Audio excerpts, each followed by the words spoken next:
திருவண்ணாமலையை பார்த்து பிளான் பண்ணீங்கன்னா வெள்ளி சனி ஞாயிறு இந்த 3 நாள் வந்துடாதீங்க. மற்ற நாட்கள்லாம் வரலாம். செவ்வாய்க்கிழமை, புதன்கிழமை, வியாழக்கிழமை இந்த 3 நாள் தான் கோயிலுக்கு சிறந்தது. ஏன்னா நாங்க ஒரு 18,000 கோயில் போயிருக்கேன். எனக்கு தெரியும் அனுபவம். எந்த டைம்ல கூட்டம் இருக்கு, எந்த டைம்ல கூட்டம் இருக்காது.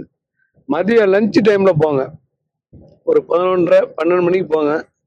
அப்படி இல்லாட்டி ஒரு 4 4:30 இந்த ரேஞ்சில் போங்க. இப்ப திருவண்ணாமலையில ஒரு பர்டிகுலர் டைம் தான் திறந்திருப்பாங்க. இப்போ சில நேரத்துல தான் பூஜை அந்த இதுவெல்லாம் இருக்கு.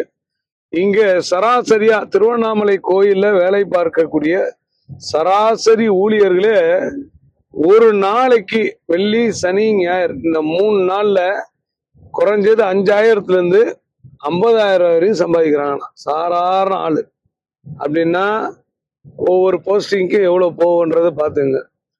ஐயா சொன்னாரு அப்படின்னு சொல்லி கூப்பிட்டு போயிடுறாங்களாம். 1.5 லட்ச ரூபா செலவு பண்றதுக்கு கூட இங்க ரெடியா இருக்காங்களாம் மக்கள். போயிட்டு சாமியை தரிசனம் பண்ணிட்டு வர்றதுக்கு 1.5 லட்ச ரூபா செலவு பண்றாங்களாம். அப்படின்னா அந்த அளவுக்கு தெய்வத்துக்கு எவ்வளவு பவர் இருக்குன்னு பாருங்க. அப்படி போய் பார்த்தாலும் அந்த தெய்வம் அவங்களுக்கு அருள் புரியுமான்னா கொஞ்சம் சந்தேகம்தான். கஷ்டப்பட்டு வர்றான் பார்த்தீங்கன்னா அவனுக்கு தான் தெய்வம் அருள் புரியும். நீ விஐபி தரிசனத்திலேயே 1.5 லட்ச ரூபா கொடுக்குறேன்னா அந்த காசு நேரான வந்த காசா அப்படின்னு கடவுளே யோசனை பண்ணுவார்ல.